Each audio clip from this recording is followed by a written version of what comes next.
Welcome to Ecclesia Principles, a biblical strategy for believers to engage in God's design for government with Ray Eppard.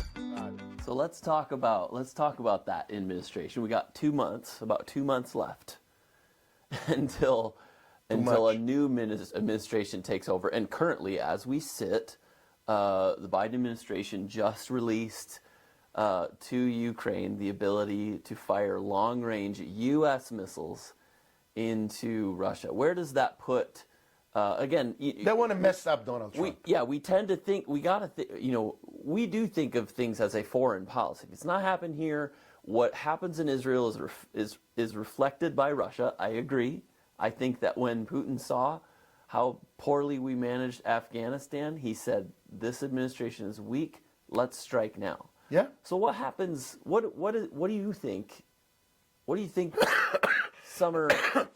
Spring summer of 2025 looks like for Israel, for foreign policy. Like what do you think about them?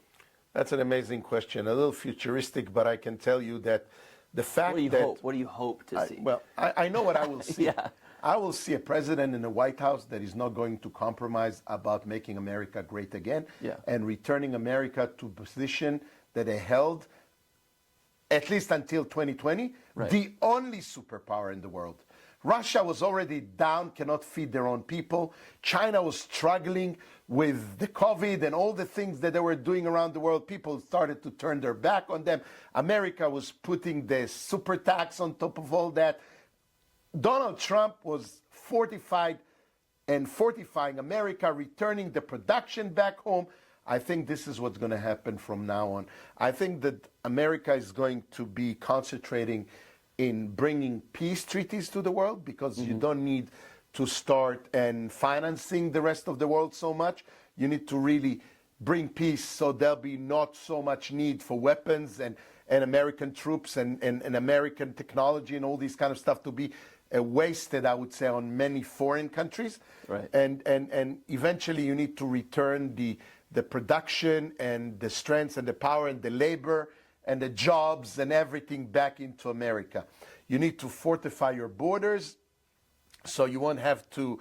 I wanted to book a hotel in New York City and the prices were just skyrocketing. Oh my. And I would ask, how come? And they say, well, you don't know. Over 75 hotels in New York City, they are actually now taken by illegal immigrants.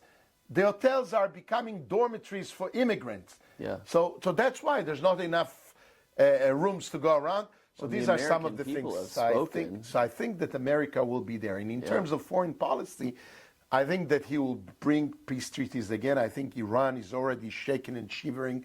I think Russia understands and Putin knows that Donald Trump will not compromise. I think that even in the beginning, if they need to send the army everywhere they need it to be there, demonstration power, fortifying NATO, supporting Ukraine if they need for a minute or two before the world will see what's happening, America will do it. But I don't think they'll need to do that because North Korea, Russia, China, all these countries, Turkey, all the countries knows one thing. It's a matter of leadership and it's a matter of decision. Things are shifting already. I mean, like the fact that the day after Donald Trump, it was announced that he won the election, the day after, I would think maybe I'll be a little generous here. The week after, Qatar said we don't want any of these Hamas people anymore, Then they kicked them out. And now Turkey took them. So that's a crazy thing. Yeah, but you see, that's another Turkey's thing. in NATO.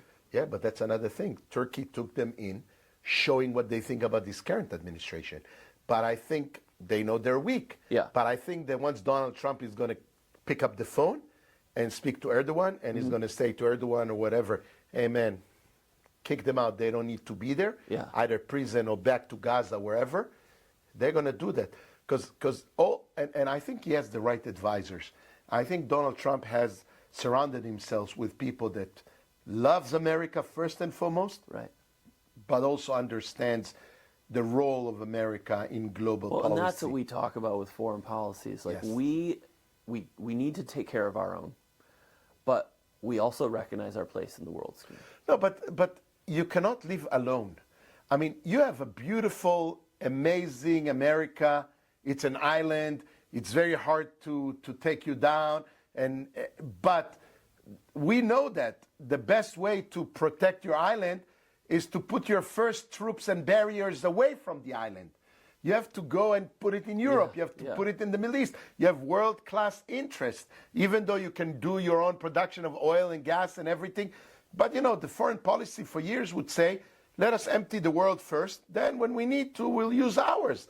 Now Donald Trump is saying, let me use ours right now. Yeah. But he's doing it to demonstrate the ability and the power, so the world will know that you cannot sell it in that prices that they sold to the current administration. Yeah. He's a businessman from the Bronx. He knows exactly how to cut a deal and how to show the world that's my target price. I think that's what a lot of people like about him. Yes, yes, and that's why he's going to build up a foreign policy that is practical, and yet it's for the defense of America. Yeah.